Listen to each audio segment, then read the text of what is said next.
Today we're going to be rating only the back side of Magic the Gathering cards. Not even going to consider the front. We're not even looking at it, except for the name. Throne of the Grim Captain. I don't care what it does on the front, because all we're doing is judging the back. It is a 7/7 Skeleton Spirit Pirate.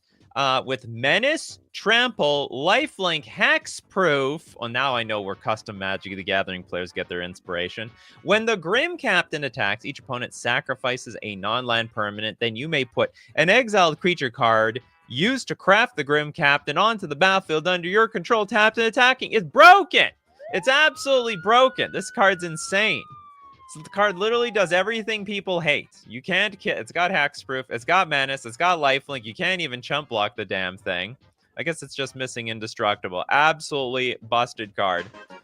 Next up, let's take a look at Little Dead Flies. Hound Tamer / Untamed Pup. All right, what does the Untamed Pup do? It is a 4/4 werewolf, trample. All other wolves and werewolves you control have trample. And for 4 mana, you can put a +1/+1 counter on target creature. That is awful, in my opinion. I think that is 4 mana for 1 counter. This is draft power level, as far as I'm concerned. We do give all the other wolves and werewolves trample. Don't they normally have trample anyway? Like, I swear half of them have trample by default. We're giving them trample, which is completely unnecessary. And also has Nightbound, so it can end up transforming the other way around. That's not good. We want to stay the Untamed Pup. I actually think this is... Oh, it's going to be on the weaker side of cards for today. Kano with Sanctum of the Sun. By the way, I appreciate you give me the front side of the card. This is the back side. I mean, so long as I find it, I have no problem. But just in case they show multiple cards, I'll have no idea what it is. Sanctum of the Sun is a legendary land. Tap, add X mana of any one color to your mana pool, where X is your life total. Holy crap! Of any one color, too. It's a Super Lotus! Except it's a land. It's a legendary land. Who cares? You could bring it back with...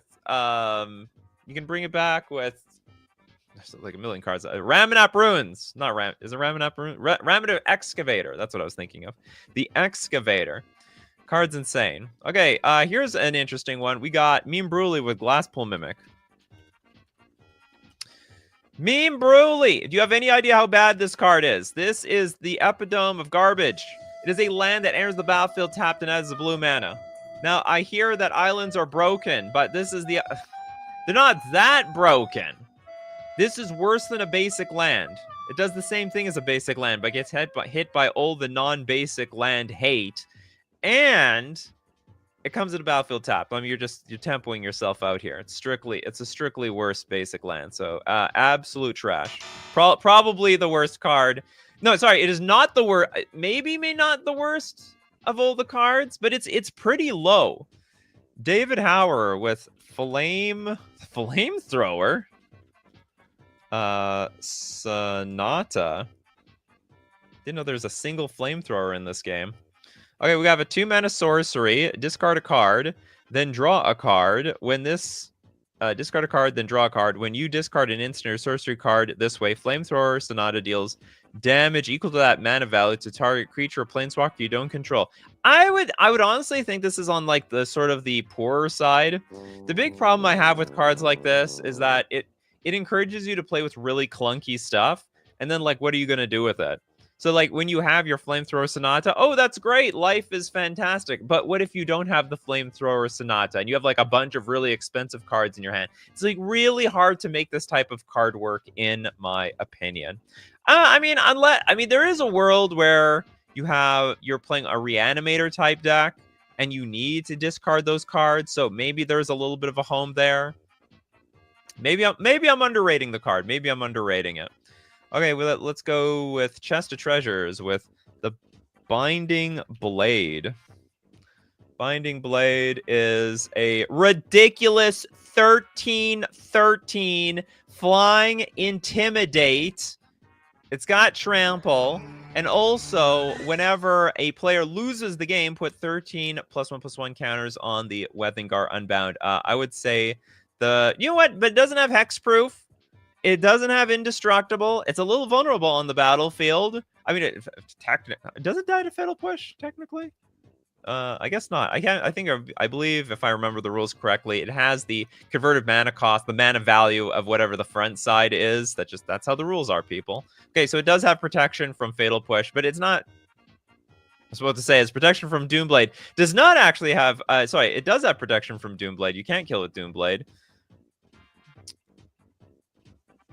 Okay, well, you know what? Maybe this card. Maybe this card has like is more resilient than I think it is. Okay, well, moving on. We're gonna go with Christopher B with the Lost Veil. Lost Veil is a land. To tap at 3 mana of any one color in your mana pool. Normally, it'd be absolutely broken. You know, but based on that last land where you can add mana equal to your life total, I mean, that just puts this whole card to shame. Still, nevertheless, fantastic card. Who doesn't want? I mean, it's sort of like, yeah. I mean, it's just black. It's Black Lotus on a land. Repeatable Lotus. Next, we got Steve Cooper with Growing Rights of Itlamok, but the backside is the Cradle of the Sun. It's a legendary land. Add a green mana. Tap for a green mana for each creature you control. Basically, Gaia's Cradle. All right, you got yourself a Gaia's Cradle. Nothing wrong with that. You can either pay, what was it, $800 for a Gaia's Cradle now? I haven't looked at the prices in a million years. Or you can play this thing. That sounds like an interesting rule 0. Play with the backside of Magic the Gathering cards. Rated Lex, thanks so much for your super chat. We got Brazella, Voice of Nightmares. Isn't this just going to be half of a card? Oh, it's a full thing. But it's 2 cards, right? I'm pretty sure it's like 2 cards. You have to get 2 cards for this thing, but it still counts. 9/10, Flying, First Strike, Vigilance, Lifelink. Your opponents can't cast spells with mana value 3 or less. Reminds me of almost like Elish Norn. The small creatures, they're not allowed to exist. Basically, you either shrink them or you kill them. In this case, no small stuff anymore. You can't even cast Lightning Bolt in this economy. Or even Vampiric Tutor. Great card. Great backside, anyhow. Alan with the Light Shield Array.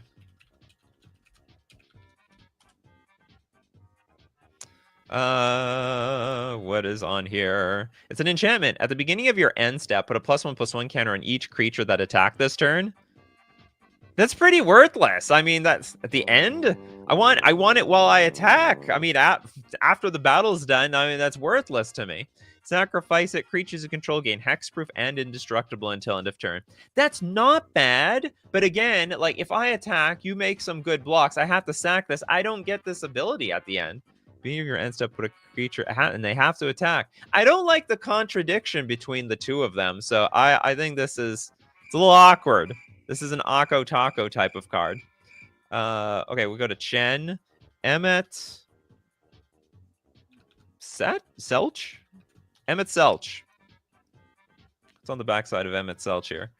We've got Hades, Sorcerer of El, the 6/6 Vigilance Avatar, Echo of the Lost. During your turn, you may play cards from your graveyard. That's the crit danger. If a card or token would be put into your graveyard from anywhere, exile it instead. So it is constant Yawgmoth's Will. That's great. That gets the seal of approval from me. That might even compete with that land. This plus that land that can add like infinite mana according to your life total, I think is great. Elixir, thanks so much for the super chat. Ormondel. Profane Prince. I believe it's this card, right? Thank God I know which one Ormondel is. Okay, this is a 9/7. Flying, lifelink, indestructible, and haste. That's interesting. When they make their flying flying, evasive, and haste, it's always indestructible or hexproof. Definitely is going to be a good card. I mean, you can't get rid of this damn thing. Just a random age, Tamio. Inquisitive student. Always very snoopy. We're not snoopy. We're curious about knowledge. 2 loyalty planeswalker. +2 until your next turn. Whenever a creature attacks you or a planeswalker you control, it gets -1, -0 until end of turn. -3, return target instant or sorcery card from your graveyard to your hand. If it's a green card, add 1 mana of any color. -7, draw cards equal to half the number of cards in your library. Rounded up, you get an emblem with you have no maximum hand size. Do you know what's crazy? You can literally get this thing in play by turn 2. Because the way to get to this planeswalker, you just need to draw 3 cards in a turn. How hard is that? That's just bonkers easy. Fantastic card. Especially since you can go like +2, +2, +2, +2, +2 is pretty easy. And like literally you can get this early. It's not hard. It's not impossible. Spectral Maniac, thanks so much. Bloodline Keeper. Isn't this... I feel like this is the most bulk of bulk, or like the most standard of standard vampires. Oh, it's got turns into the Lord of Lineage, a 5/5 flyer, and other vampires you control get +2/+2. I mean, that's not nothing. That's a lord.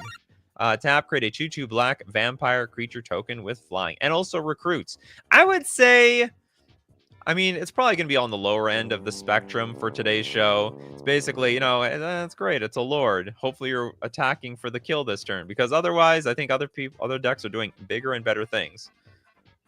Do you know what? This plus that Eminence vampire, and you have 1,000,000 vampires on the battlefield, I can see this working big time. Next, we got Ristriden with Tetsin. The Gnome Champion. Champion of the Gnomes. Garden Gnomes? It's a 6/6 Vigilance Trampler. It's called the Golden Gear Colossus. When the Golden Gear Colossus enters the battlefield or attacks, transform up to 1 other target double-face artifact you control. Create 2 1/1 colorless gnome artifact creature tokens. So this is the card that helps you flip all the other cards on this show. Then we're gonna give a shout out to the Golden Gear Colossus. It's built for step 1, flip this thing. Step 2, get all your other stuff flipped over. It'll work out perfectly, I swear. Toilet Duck, Liliana, Heretical Healer. You like the Liliana, do you? It's a 3 loyalty planeswalker. It's funny, all the other Lilianas are planeswalkers already. Why do you want to put the effort into flipping this thing? +2, each player discards a card. -X, return target non-legendary creature card with mana value X from your graveyard to the battlefield. And -8, you may get you get an emblem with whenever a creature dies, return to the battlefield under your control at the beginning of the next end step. I think that card is that ultimate is very strong. I don't know what your odds are of getting that ultimate online. It's very strong. Return target non-legendary creature card with why is it non-legendary? I don't get that part. Hamad. Oh, we did this one, Ormondal. Delver of Secrets. Now, technically, objectively, this card it's pretty bad. To be honest, it's literally just a 3/2 flyer. Out of context, this is a bad card. You compare this to Ormondel. Who do you think is going to win in a fight, huh? Who do you think? Is it going to be the Insectile Aberration, or is it going to be an Ormondel? I don't think so. Anything that has 2 sides is going to count, John. Anything with 2 sides. I'll take anything. Okay, Hamad's going to try round number 2. Withengar Unbound. Oh, we did this one. Sorry about that. Okay, Diego with Jin Gitaxias? I didn't know. The Great Synthesis. I didn't know Jin Gitaxias had a flip side. Okay, it's a Saga. Okay, Chapter 1. Draw cards equal to the number of cards in your hand. You have no maximum hand size for as long as you control the Great Synthesis. Now, Chapter 2. Return all non-Phyrexian creatures to their owner's hand. Everyone around the table. I mean, unless they're also a fellow Phyrexian. And then Chapter 3, you may cast any number of spells from your hand without paying their mana costs. Exile the Great Synthesis, then return it to the battlefield. Is this like until end of turn, you may cast any number of spells from your hand without paying their mana costs? It doesn't say until end of turn. I'm just wondering, if I draw new cards, can I play them? Because if that's true, I mean, the card is absolutely bonkers. Card's fantastic. Okay, Jesus. Vorinclex. Okay, I was about to say which one. Well, I guess the one that flips. Oh, it's also a saga. You know what? I didn't know this card had two sides. I was very familiar with the front side, but the back side I didn't know anything about it. Okay, it's also a saga. Chapter 1, mill 10 cards and put up to 2 creature cards from among the milled cards onto the battlefield. That's great. Chapter 2, distribute 7+1/+1 counters among any number of target creatures you control. Not bad. And then Chapter 3, until end of turn, creatures you control gain pay 1. This creature is going to fight target creature you don't control, and then exile the Grand Evolution, and then return it to the battlefield. Wow, for 1 mana, we can get into a fight with anybody. We're going to pick a fight. Next up, the Chest of Treasures. Writhing Township. Is this already the backside? Oh, is this one of those meld cards? That counts. Okay, it's a 7/4 Eldrazi Ooze. Ew. Trample haste. Whenever a handware attacks, create 2 3/2 colorless Eldrazi horror creature tokens that are tapped and attacking. Okay, so we melded 2 cards, and this is the best that we get. I think this is not that great. It doesn't even have lifelink. Where's the lifelink out of this card? I think there's better out there. Wesley Gee, Thing in the Ice. Interestingly enough, this card's not going to look like much, but it's probably pretty good versus the meta game of the double-sided cards. So we have a 7/8 Kraken Horror. When this creature transforms into Awoken Horror, return all non-horror creatures to their owner's hands. You can bounce everything back to their hands. So it doesn't matter if they have hexproof, indestructible, worthless. Boing! Boing. See you later. Great. I would say it's a great meta. It's a great meta card. Elgot, Urza, Planeswalker.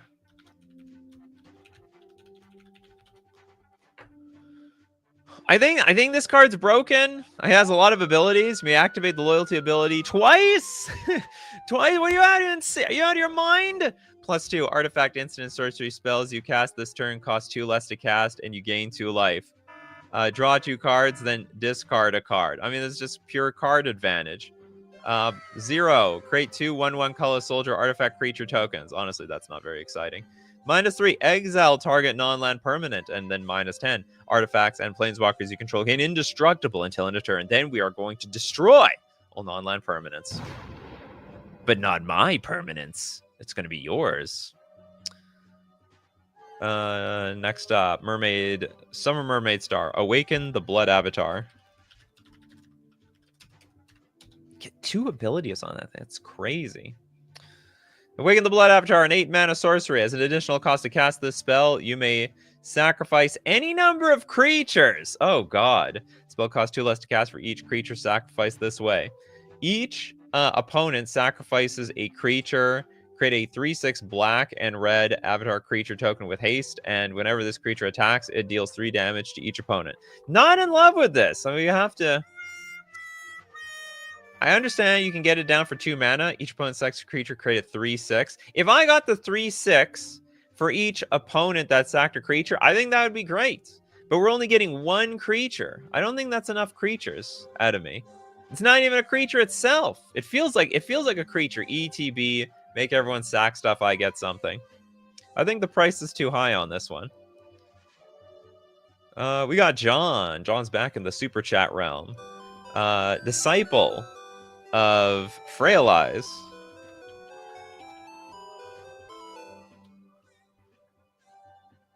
Gas for a Stompy deck. Okay, when it enters the battlefield, you may pay 3 life. If you don't, it enters the battlefield tap. This is awful. John, this is a strictly worse basic land. Strictly worse basic. I hate to do that to the super chats, but I mean, it's the truth. This is worse than a forest. Remember, we're not basing it on the front side. We're only basing it on the back side. Front side is worthless. Yeah, I said it. Any double face cards. So we got Nightmare Moon. That's right. But we're only basing it on the back side. Only the back side. Princess Luna. Read the other side. Well, that's not what we're judging on today, John. The front side means nothing. Okay, Princess Luna. It's a 4/4 legendary creature. Flying. When this creature transforms into Princess Luna, choose up to 6 cards you own from outside the game. Oh, with a moon in their art. I get Blood Moon. Then exile those cards. As long as those cards remain exiled, you may cast them, and your friends may cast them with your permission, and your friends may, with your permission. So we can like gift the cards to somebody else. But you know what's the problem? You still have to pay mana for this. It didn't say you can cast them without paying their mana cost. So it's a good card. Don't get me wrong, it's a good card, but not broken. If we could play all the cards at once, then it'd be broken. Okay, Evan with Invasion of Theros.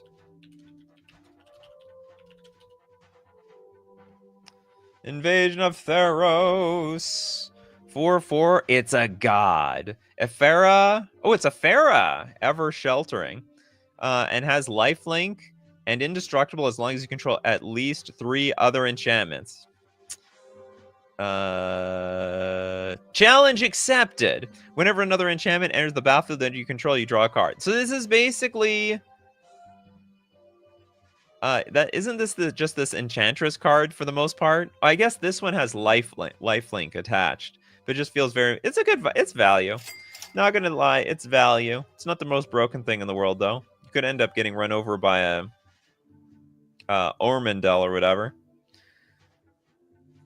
Next up, let's go with Wandering Pict, Ral, Monsoon Mage. Ral Monsoon Mage, 2 loyalty. Enters the battlefield with an additional loyalty counter on him for each instant sorcery you've cast this turn. +1 until your next turn. Instant sorceries cost 1 less to cast. -2, it deals 2 damage as you divide among 1 or 2 targets. Draw a card if you control a blue permanent other than Ral. And then -8, exile the top 8 cards of your library. You can cast instant and sorcery spells from among them this turn without paying their mana costs. No, without a doubt, if you see Ral Leyline Prodigy, you're probably already dead. Not gonna lie. It's probably too late. You don't want to see this guy. I mean, if you see this already, it's because a lot of spells were already cast and you didn't do squat about it. It's just how this type of card works. Al! Never seen you around, Al. Chalice of Life. And the Chalice of Death. Okay, Chalice of Death. Tap. Target player loses 5 life. Imagine this was a 0 mana card. How broken people would find this thing. This plus Voltaic Key to untap it. Sounds like a great idea. Hexanort. Welcome to... ... I can I find this card? Warm welcome. Welcome the dark. Welcome. Oh, okay. Welcome to ... This is literally a card. Didn't think so. And the back side. It's a legendary. Oh, welcome to Jurassic Park. Spare no expense. Each dinosaur card in your graveyard has escape. Oh, I get it. It's a joke. The escape cost is equal to the card's mana cost plus exile 3 other cards from your graveyard. Tapped out a green for each dinosaur you control. I imagine this is not that good of a card. Like, you need a lot of... If you don't have any dinosaurs in play, this is like a more restricted Gaia's Cradle. But the plus side is you get to escape the dinosaurs from the graveyard. Clever girl. That's right. I gotta watch Jurassic Park again. There is something... I didn't understand something in this movie. Particularly when the person's arm fell from, like, out of nowhere. I just, like, when did I miss something? I felt like something... Anyway. There was a disconnection with the flow of the timeline. Who has no card yet? Lestian has no card yet. Unstable... Glyph Bridge. And it turns into a 5/3 golem with flying. Whenever an opponent casts a spell during their turn, they can't attack you or planeswalkers you control this turn. That's terrible. Like, they can just attack first and then cast their spells. Each opponent who attacked you or a planeswalker you control this turn can't cast spells. Ooh, interesting. You get one or the other. Okay, I take it back. I think this is a very unique card. Should have read the whole thing before I judge it. Never judge a card based on the first half. That should just be a law. Okay, Pabno. Sorry, that I accidentally clicked that. We haven't done Itali, no. Primal Sickness. Down with the sickness, right? Transform side is an 11/11, trample and indestructible, and when it deals combat damage to a player, they get that many poison counters. Very careful, you're gonna get very sick. And there's no cure for this disease. There's no cure for indestructible and trample. Next, let's take a look at Old Boy has something. By the way, if you didn't get a card yet, just write NCY. I know it will really get my attention. Matt Zal Len Zantley? Is that how this works around here? I found it. The Great Door turns into the Core, a legendary land. Fathomless Descent. Tap, add X mana of any one color, where X is the number of permanent cards in your graveyard. That is absolutely nuts. Now you do have a little work to do. You got to fill up that graveyard, but it's permanent cards. It counts lands and artifacts. Some of you out there don't have enough lands in your deck, but you certainly have creatures and artifacts and so on. Next up, we're gonna go with SD Shotgun. Vorn collects the Grand Evolution. Oh, we did that one. Sorry about that. Suggest another one. Okay, we'll go to Chow's Invasion of Alara.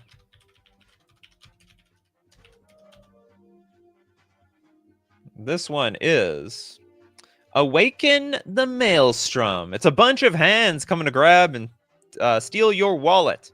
Sorcery. Awaken the Maelstrom is all colors. Target player draws 2 cards. You may put an artifact card from your hand onto the battlefield. Create a token that's a copy of a permanent you control. Distribute 3+1/+1 counters among 1, 2, or 3 creatures you control. Destroy target permanent and opponent controls. So it's basically like an ultimatum. It's giving me ultimatum vibes. If you like ultimatums, you're gonna really like this card. Dies to Wasteland. Yeah, all the lands die to Wasteland. Does anyone play? Is Wasteland like a staple in any decks? It's a staple in every EDH deck I play. Elixir with African Swallow.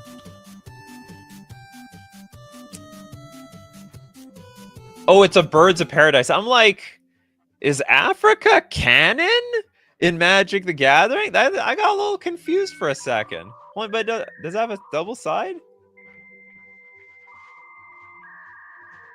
Okay, I just got confused twice on one card. And also, since when does a European swallow steal a coconut in the form of a bowling ball?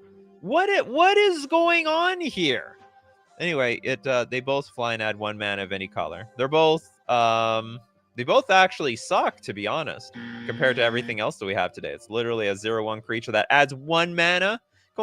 We need to add at least 5 or 10 mana to make this worthwhile on this show.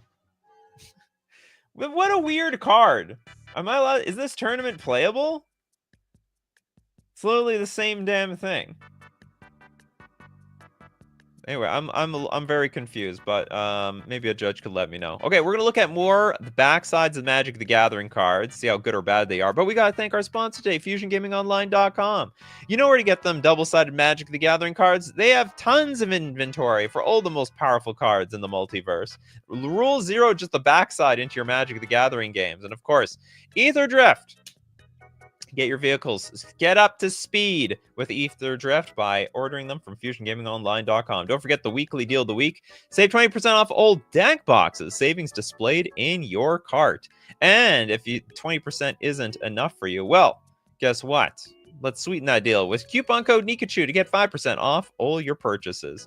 We're also going to thank Mana Traders, the premier place to rent Magic cards online. Play any deck, any format on Magic Online. That means you're playing Standard. Why would you play Standard on MTG Arena? You're locked into the cards that you craft. When you can rent any deck, any season you want with Mana Traders. You can support the channel when you use my Mana Traders link in the description.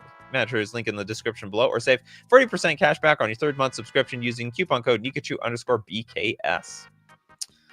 And back to the double-sided cards. Yeah, this card's a weird one. I was caught off guard with this card. A Blackbird. Shield Red. So many Shieldred cards. I need the one that flips. The one with the flips. Okay, this one looks like it has the flips.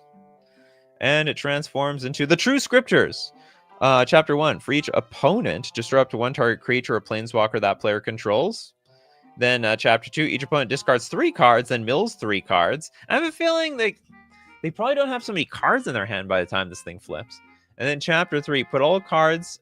put all creature cards from all graveyards onto the battlefield under your control. Exile the True Scriptures. Okay, that's that last one.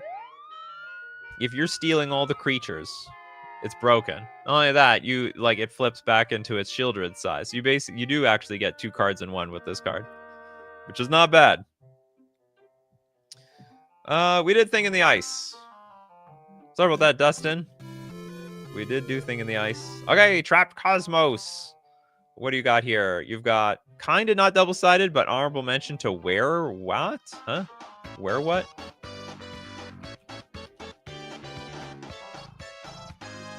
Technically is not double-sided.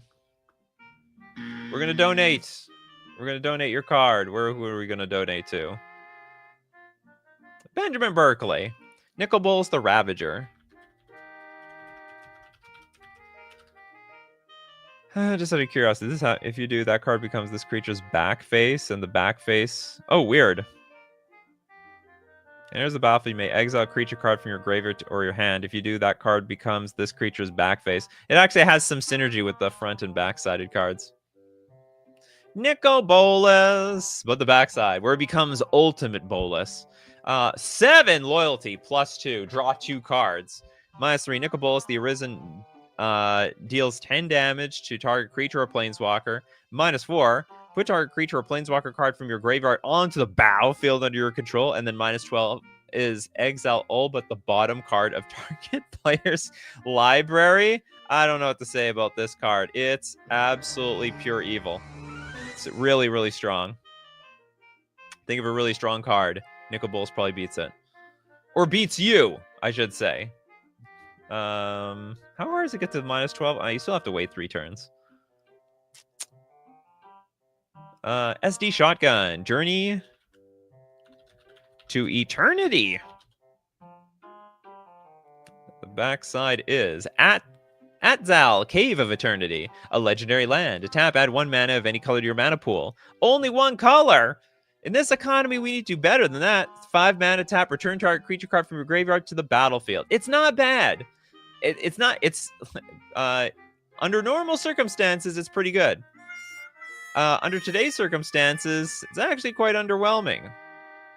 That Nicol Bolas can return basically like everything from the graveyard to the battlefield. Next up, we've got...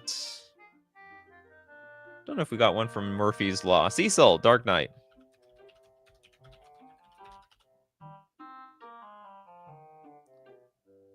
Is that Batman? It's from Final Fantasy. Okay, it's not Batman. Cecil, Redeemed Paladin. A 4/4 human knight, lifelink, and it's got Protect. It attack, but it also protect. Most importantly, you'll get your... It attack. It also protect, but most importantly, you'll get your life back. Whenever Cecil attacks, other attacking creatures gain indestructible until end of turn. Why can't it also get indestructible until end of turn? So, it's okay. It's okay. Okay, I suggest plant a sapling. You need to read both sides. Plant a sapling. I'm in Magic the Gathering mode. You need to read both sides to understand the unique condition for playing the back face. Why? So hold on, this okay. So it's funny. It does transform into a Magic the Gathering card. So search your library for a basic land card, reveal it, and put it into your hand. Then shuffle the spell into its owner's library transformed. It's so weird.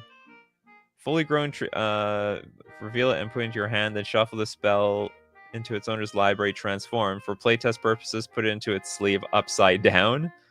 So what I don't get it. So it just turns into a land? Fully grown tree folk. Creature. You may cast this face unless it's been transformed by the front face. Fully grown tree folk's power and toughness are each equal to the number of lands you control. I don't get this card. I don't get it. I don't understand. They should have made it better. Okay, Benovsky. We have the Slicer hired.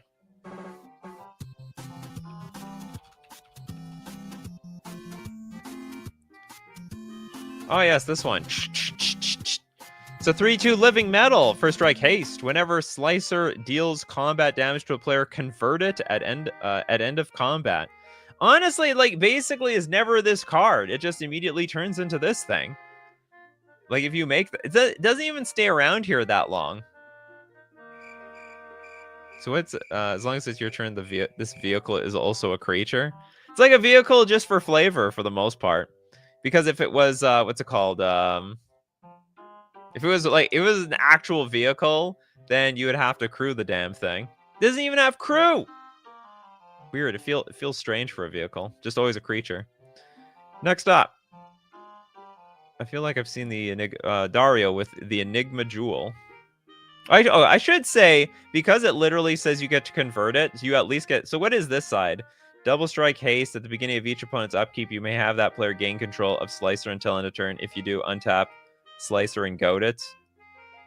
Honestly, front side is actually better than the back side. I might stay on the front side. Okay. We have Dario, the Enigma Jewel. The Enigma Jewel. It's a blue legendary... Oh, sorry. We don't care what the front is. Locus of Enlightenment. It's a legendary artifact. Locus of Enlightenment has each activated ability of the exiled cards used to craft it. You may activate each of those abilities only once each turn. Whenever you activate an ability that isn't a mana ability, you get to copy it. You may choose new targets for the copy. It has each activated ability of the exiled cards used to craft it. So it's like a very limited number of cards. You may activate each of those abilities. Whenever you activate an ability that isn't a mana ability, you get to copy it. I have no idea. So, because you need to craft this card, it could do everything, or it could do absolutely nothing. So it's all depending on how you use your Locus of Enlightenment. It's not how big the Locus of Enlightenment is, how you use it. I don't remember. I can't even tell if I gave you a card, Christopher B. I'll give you Satra. Cadus. By the way, anyone with no card yet at this point? Cadus C, Tyrant of Segovia. It's a 3/3. Non-creature spells you cast have Convoke. Interesting. At the beginning of your end step, untap up to 4 creatures. That's great. That's actually pretty interesting. So you can actually tap the creatures to Convoke. And then you get to untap them. You could even attack with them and untap them. I like it. Dustin, student of elements.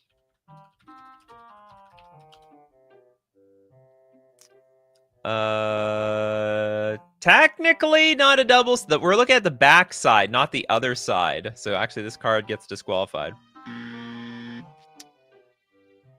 Okay, Steve Cooper says the bottom effect works for all abilities, not just the Locus of Enlightenment as well. Whenever you activate an ability that isn't a mana ability, copy it. Oh, yeah, that's true. That's true. All abilities. Ability that isn't... Oh, but it can't act... Why can't I double my mana abilities? How unfair. Next up, let's get... Void Mage Prodigy doesn't have a second side, does it? Void Mage Prodigy. Isn't that just... You're talking about as a morph? Well, it doesn't have a second side. It's technically, you can turn it face down, but it technically doesn't have a second side. That one also gets a little disqualiferinos here. I'm going to go back in the chat. Is there anyone I missed here? Can you do the original alpha card back? It doesn't count. It don't count. Wait a minute. I guess we're going to second cards now. Hexanort, Sunbird Effigy.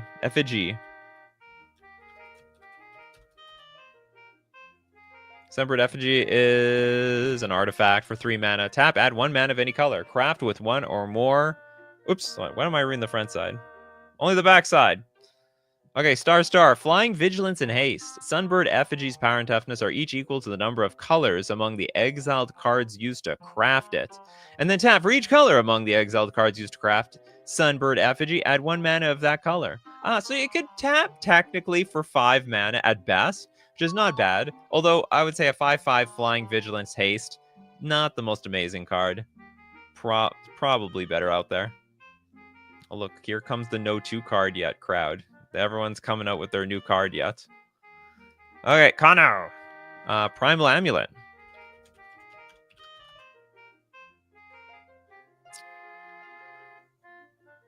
We didn't do this one? The Primal Wellspring. It's a land. Tap, add 1 mana of any color to your mana pool. When that mana is spent to cast an instant or sorcery spell, copy that spell, and you may choose new targets for the copy. Imagine you did that to an ultimatum. You get 2 ultimatums. Next up, we'll go with old boy. Thousand Moons Smithy. Sounds like the name of a Mario RPG villain.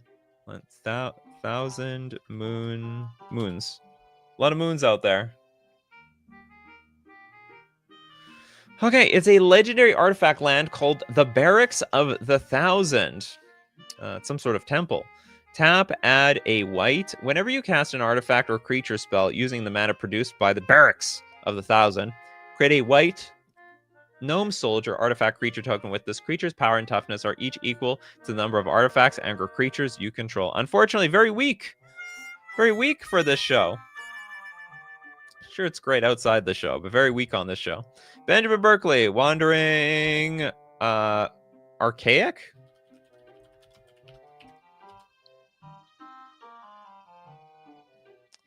3 mana for a sorcery. Each player looks at the top 5 cards of their library, reveals a land card and or an instant or sorcery card from among them, then puts the cards they revealed this way into their hands and the rest on the bottom of their library in a random order.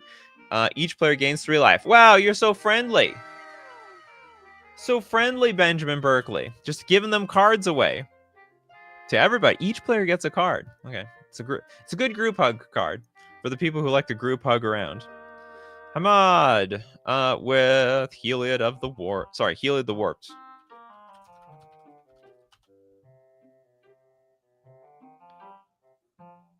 Morph doesn't count. There's millions of cards out there. Get in there, Michaeling. I believe in you. I know you can do it. All right, Heliod. Looks like a comic book art. But the backside is Heliod, the Warped Eclipse. Turned full heel on us. Heliod used to be a good guy. Now is a bad guy. You either live long enough... Sorry, no. You either die a hero or live long enough to see yourself become the villain. I was about to say you either live long enough to see yourself the hero or die a villain. Doesn't quite work like that. Yeah, legendary enchantment, creature, Phyrexian god. You may cast spells as though they had flash. That's great. And then spells you cast cost 1 less to cast for each card your opponents have drawn this turn. So it's going to cost at least 1 less.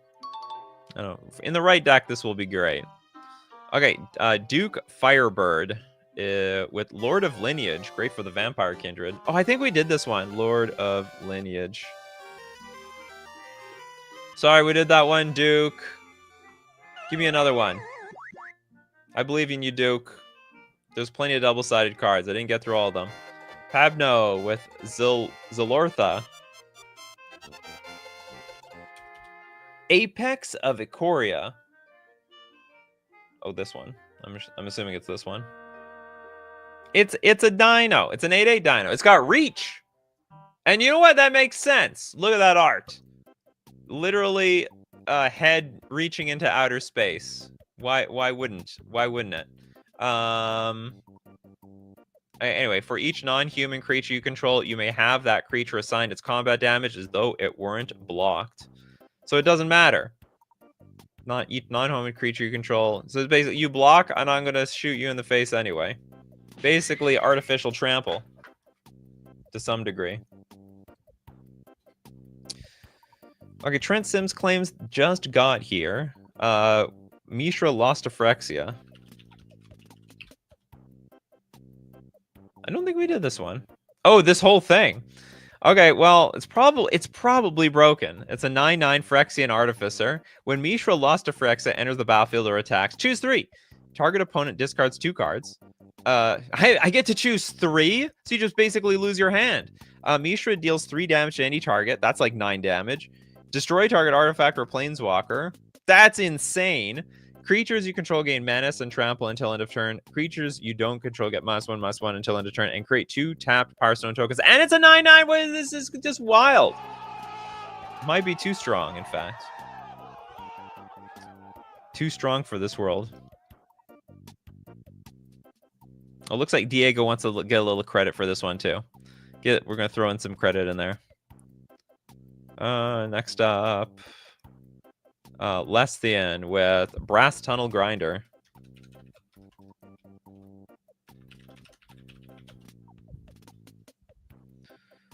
This one is a cave that adds a red mana. Whenever you cast a permanent spell using mana produced by Tekutlan,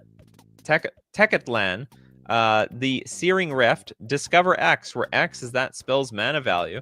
Where you cast a permanent spell using... Oh, that's interesting. Well, discover is basically 2 cards in 1. It's like Cascade, almost like. Sort of. Billion Pig. Turgtid? Is this Turgrid or Turgtid? I think it's Turgrid. I'm going to take a guess. I'm going to help you out over there, Billion Pig. Just a little bit of help. Okay, we got Turgrid's Lantern, a 4-mana legendary artifact. Tap. Target player loses 3 life unless they sacrifice a non-land permanent or discard a card. And then for 4 mana, untap your Turgrid's Lantern. Now, I will say, I mean, it's... If you got infinite mana, it's a combo win just by itself. So infinite mana plus this, everyone dies. Outside of that, 3 damage a turn. I don't know. It's especially in Commander with 40 life. I'm not feeling it, to be honest. I'm not feeling it. Michael Ling was like, what was that one to cast a 1/1 blue that flips to a 3/2 when you reveal an instant or sorcery? That's Delver of Secrets, and unfortunately, we've done that one as well. We did that one. Turgrid's Lantern is stupid good. What, just by itself? Or is it good because of the second side? You get both. You have the 2-for-1 deal over here. Untap Turgrid's Lantern. Okay, you know what? Maybe I'm underestimating the Turgrid's Lantern. You guys are the authorities here. Let's get... Pabno's like, I'm going to try to make a deck out of Mishra too. Yeah, everyone get in on this action. The value of Mishra is going up. Okay, Daniel with Withengar Unbound. Oh, we did this one. Sorry about that. This is a popular one. The Withengar Unbound. Super popular. Elgot with Incubator Token. With the token? The token itself? What is a token maker? And I'll look up the token. I can't look up the token by itself, but if you give me a token maker, it will suggest the token alongside it. Okay, we got Curse Gen Dig with Turgrid's Lantern is Oops, okay. Everyone, okay, it is official. Turgrid's Lantern is broken, okay? Coffee Crew has said so. Shieldred, the True Scriptures, we saw that one. Dustin with Bait Hook Angler.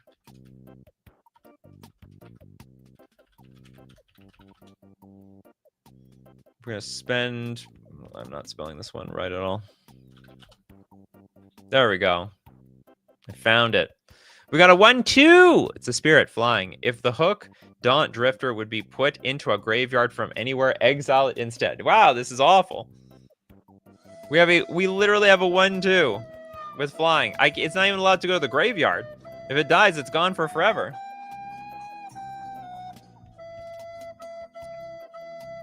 It's not the worst card we've seen today, but it's not great. Okay, Pabno. Merfolk double-sided, not as fun. The Skyclave Invader.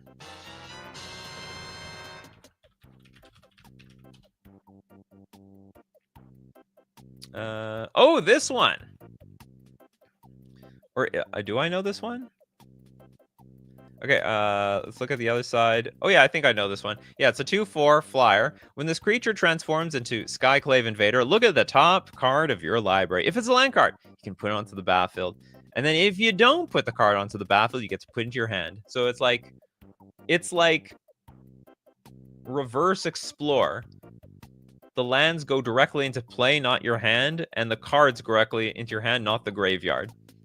It's inverted.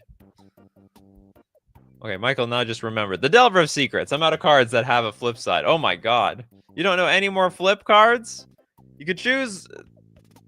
you know what? I think I'd be in the same situation as you, Michael. I depend completely on the coffee crew here to keep the show going. Elgot with Assimilate Essence.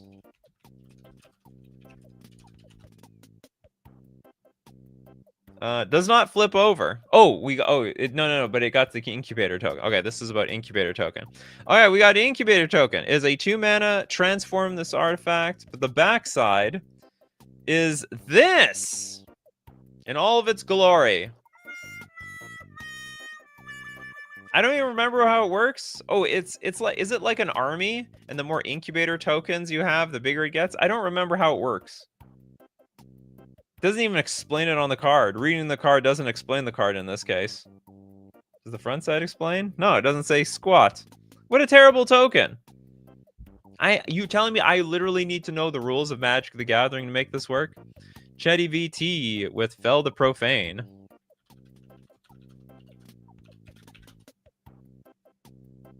Oh. But here's the problem. The backside is awful. It's like worse than a swamp. It's way worse than a basic swamp. So if you do, because this show is just judging the backside, and when it enters the battlefield, you may pay 3 light. If you don't, it enters the battlefield tapped. I would rather play basic swamp, if you ask me. I don't know. Is it possible we went through all the double-sided cards? I somehow don't believe that. Christopher B, you deserve at least a second card. Garrick, the Cursed Veil. Oh, sorry, the Veil Cursed. Did I find it? No, okay, I found it. Garrick the Veil Cursed, +1, create a 1/1 black wolf creature token with Death Touch. -1, sack a creature. If you do, search your library for a creature card, reveal it, and put it into your hand, then shuffle. That's pretty good. And then -3, creatures you control gain trample and +X until end of turn, where X is the number of creature cards in your graveyard. Card's fine. I would say it's pretty mid in the grand scheme of things. Incubate X keyword adds X +1/+1 counters. Oh, thank you so much, Steve Cooper. I appreciate it. Toilet Duck. Have no says, hold on. Cards that create it have keyword incubate X. Okay. Thank you so much. I appreciate the clarification. Toilet Duck, Chandra. Fire of Kaladesh. Oh, there we go. Here we go! Chandra, Roaming Flame. It's a 4 loyalty. Chandra, +1. Deals 2 damage to target player. -2. Deals 2 damage to target creature. If you want to kill the creature, we go down. Somehow the flame is not the same. Does anyone question things like that? If I am dealing 2 damage to you, it gives me energy. But if I have to deal 2 damage to a creature, I lose energy. -7. Chandra deals 6 damage to each opponent. Each player dealt damage this way gets an emblem at the beginning of your upkeep. This emblem deals 3 damage to you. I'm gonna die! I'm going to absolutely die to this thing. I think it's quite dangerous. It's more dangerous than it looks. Lestian says there's 237 cards with keyword transform alone, so probably not. Yeah, but a lot of those are like lands that are like really bad, basically. I think we did this one, Daniel. We did the Brazella ones. We did the whole transform double combined Megazord cards. Chows. Invasion of New Phyrexia. What happened to old Phyrexia? I like this MOM Knight Precon. Oops, that's New Capana. We want New Phyrexia. It looks like Teferi Time Raveler. Teferi, Akosa of Zalafir. This is a 4 loyalty Teferi, +1, draw 2 cards, then discard 2 cards unless you discard a creature card. -2, you get an emblem. With knights you control, get +1/+0 and have ward 1. I didn't know. the Teferi led so boldly into battle, or like the confidence of Teferi was so strong that it led his army in bold in battle. Okay, -3. Tap X creatures you control. When you do, shuffle target non-land permanent and opponent controls with mana value X or less into its owner's library. Tap X creatures you control? What the hell is X? Tap X creatures you control. When you do, shuffle target non-land with mana value X or less into its owner's library. Oh, sorry. We're tapping X creatures. Yeah, we control. These are our creatures. That's how we're paying for the cost. That last ability, I didn't like it. Why do I want to tap my creatures? Also, I don't even know why I'm playing with a bunch of creatures in a Teferi deck. Those are all very good questions that need to be answered. Pabno, thank you very much for your super chat. Not even done with dinos. Mastercraft Raptor.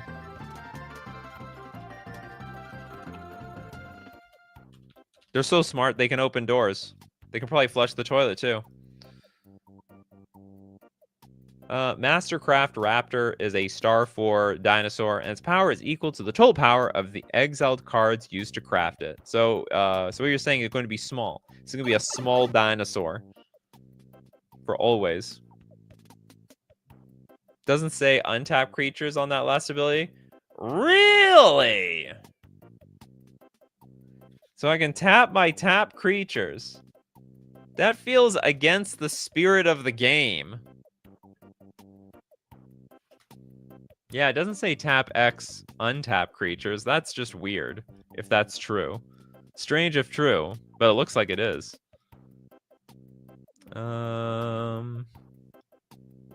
Duke Firebird! I'm so happy you're getting back in here. Archdemon of Greed. We definitely didn't do this one. Look at that fellow. All right, we've got a 9/9 flying with trample. At the beginning of your upkeep, sacrifice a human. If you can't, tap Archdemon of Greed and it deals 9 damage to you. Oh my goodness. Who is this card working for? Certainly not us, apparently. Certainly not us. Steve Cooper. Final iteration. From the Dosset of Perfection. Isn't this just another vanilla card? Oh no, it's not actually. It's okay. It's a 6/5 flyer. Then wizards you control get +2/+1 and have flying. And whenever you cast an instant or sorcery spell, create a 1/1 blue human wizard creature token. I like it. This card is great. Murphy's Law, the Grim Captain. El Capitan. Grim Captain's Locker. Well, it doesn't flip though.